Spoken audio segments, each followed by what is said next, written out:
think Troy Ave's an entertaining person. And I think he's hated, but he's entertaining even within that.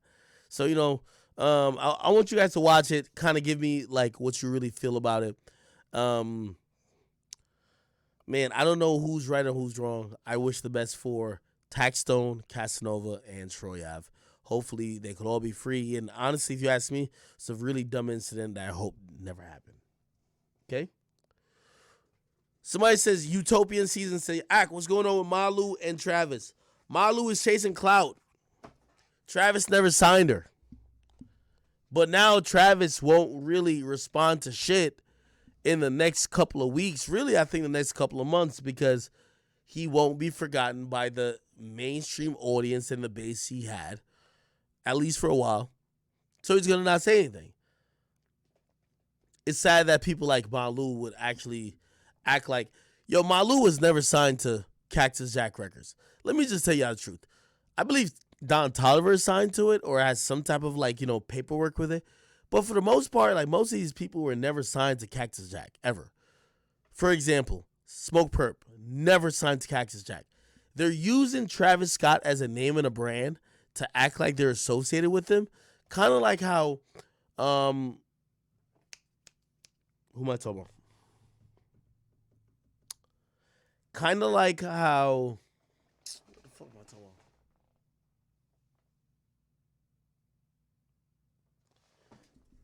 Post Malone and Tyler Yahweh.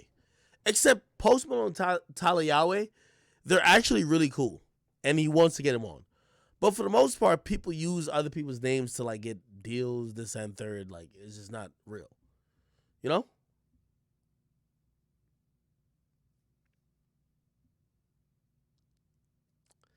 Somebody said, what about Sheck West? No. Sheck West was, from what I hear, Sheck West was signed.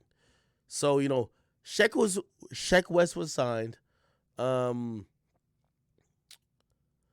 West would be like a Tyler Yahweh. I don't know about the further ongoing stuff of these people. Anyway, Kanye concert thoughts. Yo, Aubrey, you let me down, brother. I think Aubrey bit the bait. Let me tell you what I think Kanye is doing right now. Kanye, and by the way, I do think he wants Larry Hoover free, but Kanye these days is showing the world the difference between him and Drake. And as a Drake fan, it pains me. It pains me.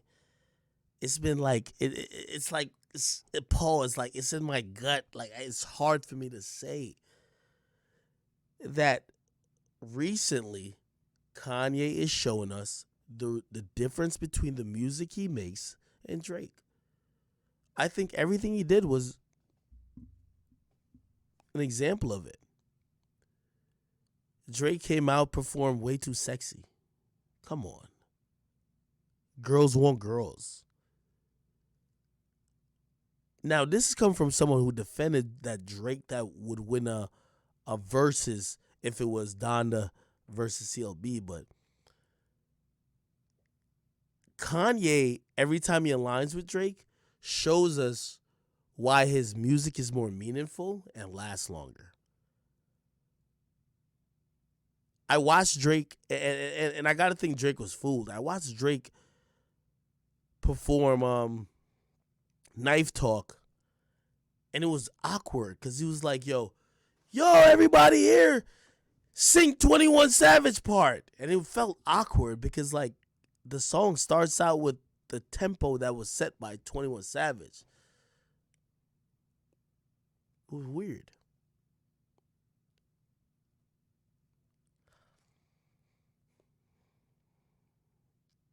I didn't like the song selection by Drake, but I also thought it was definitely by design. I think Drake at some point peeped the fact that Kanye was trying to exhibit on a larger scale that Drake can't fuck with Kanye. And I think Drake tried to opt out of the whole thing by performing a lot of CLB. The nigga came out. Think about what Kanye came out with. Jesus Walks. all of the lights, flashing lights, can't tell me nothing.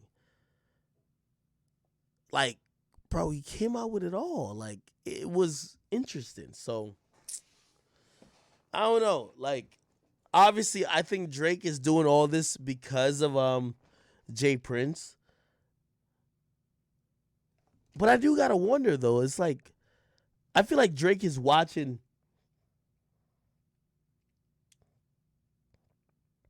the masses showing him the LeBron effect. You know how people look at LeBron and be like, "Yo, bro, yo, you got like 4 championships, but like you've been to the finals like 8 times." And they judge him for the 4 of 8 or 4 of 7, whatever the fuck the number is, right? They're judging him like, yo, you're not that guy. Like, I feel these days when Drake is watching Kanye, I think that's sinking in. He's looking at it like, fuck, y'all all like this dude. And his catalog is Jesus Walks, all these type of wholesome songs. And honestly, I remember watching this shit. I'm like, damn, Drake only performed like, the only song I could co-sign was God's Plan. It's like Kanye's music just was so much more meaningful that I kid you not, I've been Googling and watching Drake perform 24, which is a Kanye song, more than I've looked at Drake performing the songs that was on his own album. It's like empty. I don't know. Thinking about it. Somebody says, it's not that serious. I refuse to believe that at this level, that is just all coincidence. No. If you ask me, Kanye set up the last 2 weeks to let niggas know Drake could never in his fucking life fuck with him on a versus. We're going to have to be honest.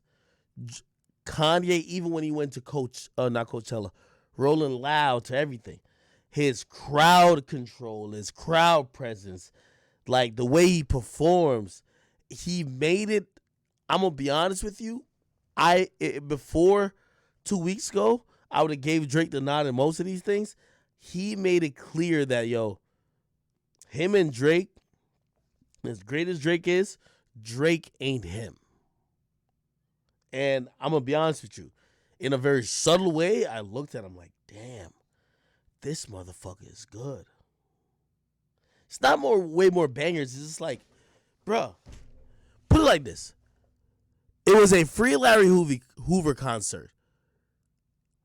But like, you kind of got the feeling that Drake couldn't even play his singles. Because like, his singles, other than his particular story, don't mean much. You know what I mean? Like, you listen to Kanye shit, it's so universal. You listen to Drake shit, it's like you're thinking about one bitch. Like, no disrespect to women, me calling them bitch, but yeah. I don't know. I'm tripping? Maybe I am. Anyway, let me address this real quick because, damn, I am lit. How did I get so lit? Okay, so I want to fresh and fit. Did y'all watch the clip? I think it's on my YouTube. Freddie! You got to get